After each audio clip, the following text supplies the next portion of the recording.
This episode is about reclaiming your center, about integrating your roles and stopping the world from sitting in seats God never assigned. Like, you ever stop to notice how life only gets loud when you get unclear?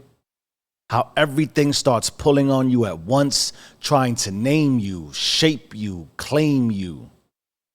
Usually right after you stop claiming yourself. Think of it like this. You don't get overwhelmed because you have too much to do. You get overwhelmed because you don't know who you are inside of what you are doing. That is the fracture. Identity without a center is chaos. Purpose without a center collapses. And life without a center. That's how you stay busy while slowly disappearing. So I built a system. Of course I built a system. Why else am I talking out loud? It's a circle, a covenant.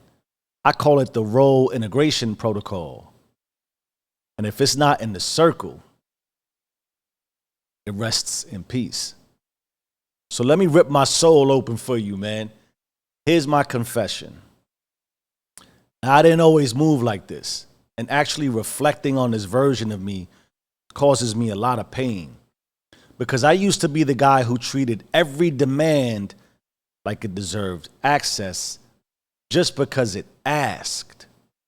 And this looks like every text, every call, every feeling, every expectation, every voice that wasn't mine and wasn't God's got to sit in the center of me. Do you feel that heaviness? All of that in the center as if it deserved it. Because you know what that creates? It creates a man with no center, no sovereignty, no spine. A man who is busy being busy, but not aligned, active, but not anchored, everywhere, but not present. And I swear to you, man, I swear to you, most people aren't burnt out. They are just role broken, trying to be everything for everyone from an identity that isn't grounded in anyone, especially not God. So I built the circle. And when I did, as soon as I built it, boom, everything snapped into place. And this is where roles stopped being practical for me and became spiritual. Yes, it's all spiritual. Because roles don't collapse from overload, they collapse from misplacement. When the center is unclear, everything competes for authority. So before we talk about circles, roles, or responsibility, we need to talk about authorship. Because if you don't consciously decide what sits at your center, you don't get away with it. Something else will. And that something else will be your job, your wounds, your need for approval, or the expectations you inherited and never questioned. So here is your failure mode question for this evening. Who has really been sitting in the center of your life lately? God, root, source, the infinite, or whatever's been loud enough to take the seat? Yeah, it's Black Book time. Here's Black Book 1, the Mandala of Self. Now, the mandala is not new. It's not unique. It goes deep into history. Jung talks a lot about it and how critical it is. But let me get into this for our discussion today. Every human being lives with three circles. The center circle, which is the immovable core. And only one thing belongs here, in the center, immovable, core. Listen to those words. And it is not the idea of God, not the performance of God, certainly not the fear of God, but rather the root, the source, the architect. We're talking creator, the image of creator installed in you as soon as you broke womb. You see, when God is the center, the self becomes unshakable. And inside that same circle, because covenant creates identity, here's what I place: my wife, my daughter, my son, not as ornaments, but as extensions of my assignment. And that center, hear me on this, that center is impenetrable. Nothing enters it without covenant authority. Nothing threatens it without spiritual death. Nothing replaces it without my whole life collapsing. That is the Mandala center. The role before all roles. God and your covenant. Everything else is out. Here's the second circle. The operational ring. This is where every role I must play lives. And we all have roles, right? Protector, provider, leader, builder, professional, creator, vision carrier, walking covenant, soldier of the home, steward of resources, bearer of responsibility. And I could go on ad nauseum. Now, this circle answers one question, and one question only. What roles do I need to embody to protect the circle before it? So if I have a center, this is the circle right outside the center. It feeds that center. And if it feeds the center, it stays. If it distracts from the center, RIP. The third circle, drawing circles, center, the roles that help the center. Here's the third center. Well, I should say the third circle. The social shell. Now, this is not cruelty. This is clarity. Anything outside these three circles, gone, dead, cut, dust. Now, the social circle, this is where friendships are. Peers, mentors, mentees, community, invitations, extended family, maybe even close family, and your social life. And I'm not at all disputing the significance of this. This is important. We need social experiences. Important, but not essential. Helpful, but not holy. Connected, sure, it's part of the circle, but not covenant. In that way, this is the lightest ring and the most dangerous when confused for the center. Yes, socially, it's so powerful in our world today, we can confuse it for the center. That's usually where this conflict starts, right? Now, again, anything outside these three circles, if it didn't make it, gone, dead, cut, dust, rest in peace. Let me ask you real quick. Who gave the world permission to sit in the seat God didn't sign? Who told your job it could sit where your soul belongs? Who told strangers they could access the center only your covenant can? Who told your wounds they could take a chair next to God? Because if you don't draw your circles, live inside everyone else's. Here's Black Book 2. The spiritual geometry of priority. Now, as discussed in Black Book 1, this isn't entirely unique. The Kabbalah, God at center, emanations outward.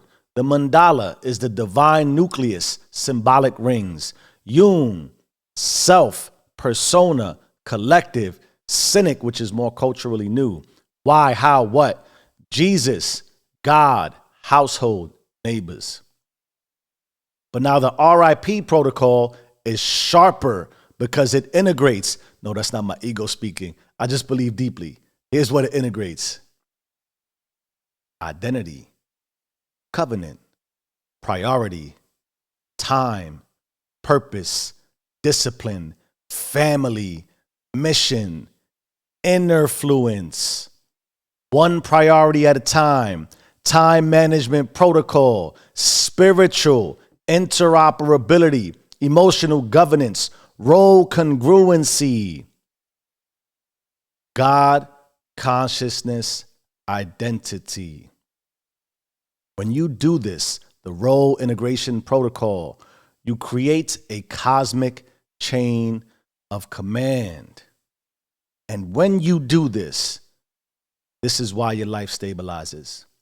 This is why your marriage flourishes. This is why your spirit matures. This is why your content explodes. This is why your peace becomes non-negotiable. You see, role integration creates inner sovereignty. Inner sovereignty unlocks inner fluence. Inner fluence restores BYB, BGB. BYBBGB restores God at the center. This is the spiritual architecture of a man, woman, a being who cannot be moved. Now, at this point, you already know if this applies to you. Not intellectually, in your body. What are you feeling? I know what I'm feeling. So before we talk about what to do, let's talk about what this actually feels like when it's happening in real life. Because we know we are all real lifing together, right? Now you feel it when your chest tightens for no reason. When a text interrupts your peace and you answer it anyway. When you say yes out loud and feel yourself say no inside.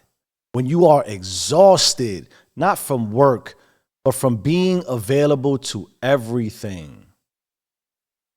This is what role fracture feels like in real life. It's not chaos, it's leakage. Energy leaking from the center, authority leaking into the outer rings, identity leaking into roles that were never meant to carry it. And now here's the quiet truth most people never name. You don't lose peace because life gets harder. You lose peace because too many things are sitting where God should be, where your faith should be, however you name the infinite, the image afforded to you. You see, when the center is crowded, everything feels urgent. When the center is clear, everything finds its weight. That's why some people look calm under pressure and others panic in comfort. It's not temperament, it's geometry. You see, you weren't overwhelmed because you had too much responsibility. You are overwhelmed because responsibility was trying to replace identity. The moment you moved God back to the center, or the infinite, roles stopped arguing, time stopped bleeding, decisions got quieter, your body exhaled. This is the part people miss. The role integration protocol doesn't remove pressure. If you know me enough, you know the pressure intensifies. This is heavy. It doesn't remove pressure. It orders it. It doesn't shrink your life. It stabilizes it.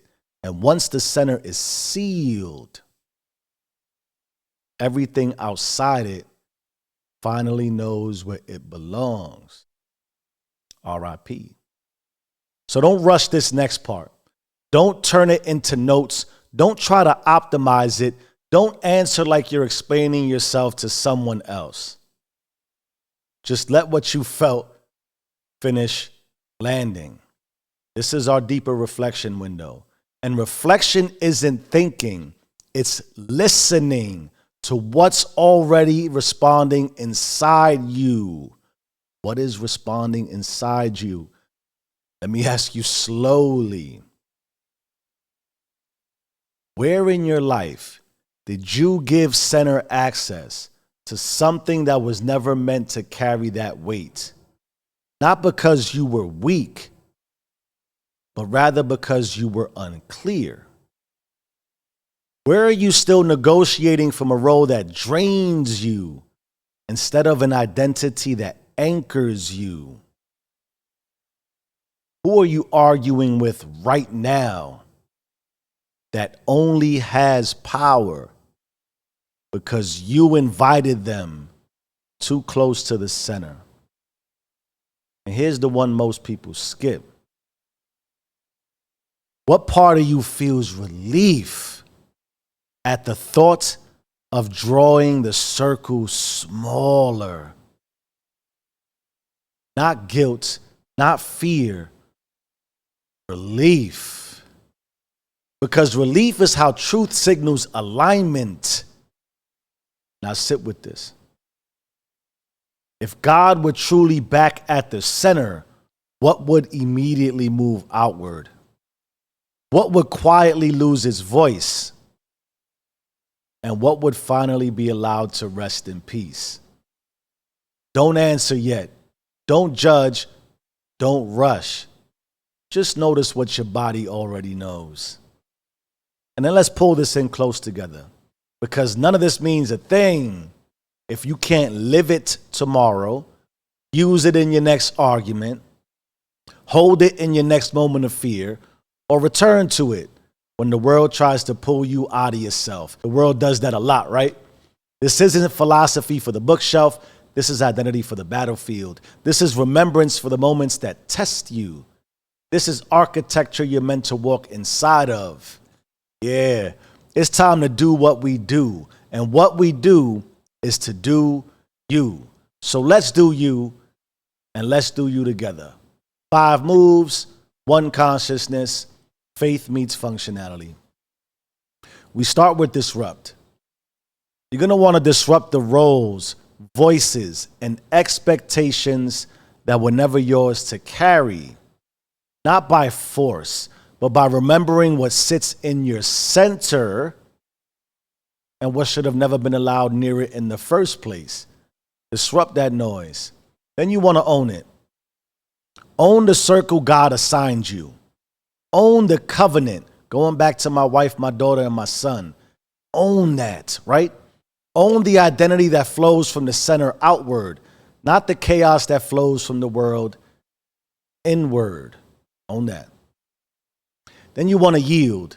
Yield the attachments, habits, relationships, and inherited labels that compete with your center.